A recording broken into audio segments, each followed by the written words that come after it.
మీకు times now and republic టీవీకి సంబంధించి రేటింగ్స్ మీద ఒక వివాదం జరిగింది మధ్యలో. రేటింగ్స్ ఎవరు మ్యానిపులేట్ చేస్తున్నారు అనే విషయం మీద ఒక ముంబై మహారాష్ట్ర పోలీసులు ఒకసారి విచారణ కూడా ఆదేశించారు. అప్పుడు రిపబ్లిక్ టీవీ అర్నబ్ గోస్వామి మీద కేసు పెట్టారు, మీకు గుర్తుంటుంది. ఆయన అరెస్ట్ చేశారు ఆ టైంలో. అప్పుడు ఈ రేటింగ్స్ మ్యానిపులేషన్ కి సంబంధించి చర్చ నడుస్తున్న టైంలో Times Now Arnab Goswami and Republic ratings మాయాజాలం మీద, కాన్స్పిరసీ మీద వీళ్ళందరూ స్టోరీస్ చేశారు. టైమ్స్ నౌ, ఆజ్ తక్, ఇండియా టుడే ఆజ్ తక్ రెండు ఒకటే కాబట్టి ఆజ్ తక్ లో ఉన్నప్పుడు సుధీర్ చౌదరి అందులోనే ఉన్నాడు యాంకర్.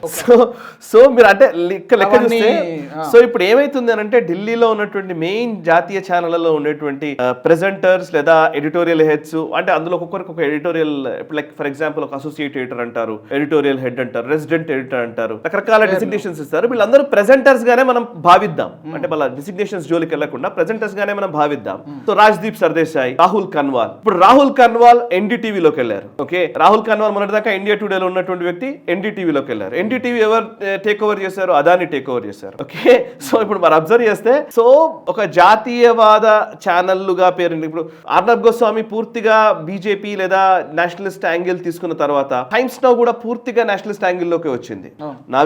నావికా కుమార్ కావచ్చు, లేకపోతే అటు ఆనంద్ నరసింహన్ కావచ్చు, వీళ్ళందరూ కూడా అదే మాట్లాడుతున్నారు. ఈవెన్ CNN న్యూస్ 18 కూడా అలాంటి యాంగిల్ లోనే మాట్లాడుతోంది. డిడి దూరదర్శన్ లో ఉన్నటువంటి ఇప్పుడు సుధీర్ చౌదరి అదే మాట్లాడుతున్నాడు. అంజనా ఓం కశ్యప్ ఆజ్ తక్ లో ఉన్నటువంటి వ్యక్తి మాట్లాడుతున్నారు. సో వీళ్ళందరూ కూడా నేషనలిస్ట్ అయిపోయేసరికి ఇప్పుడు ఇందులోనే కాంపిటీషన్ పెరిగి అర్నబ్ గోస్వామి టాప్ నేషనలిస్ట్ కావాలనుకోవడం కుదరట్లేక ఇలా మాట్లాడుతున్నాడు.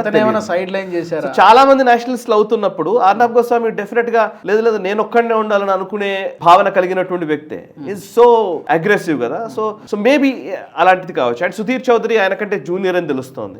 So many complications. బట్ ఒకటి మాత్రం నిజం, అర్నబ్ గోస్వామి ఇలా మాట్లాడాడు కాబట్టి ఆయన మీద మనం మాట్లాడడమో, ఇలా మాట్లాడకపోతే మెచ్చుకోవడమో ఇది తప్పు. నాకు నచ్చదు.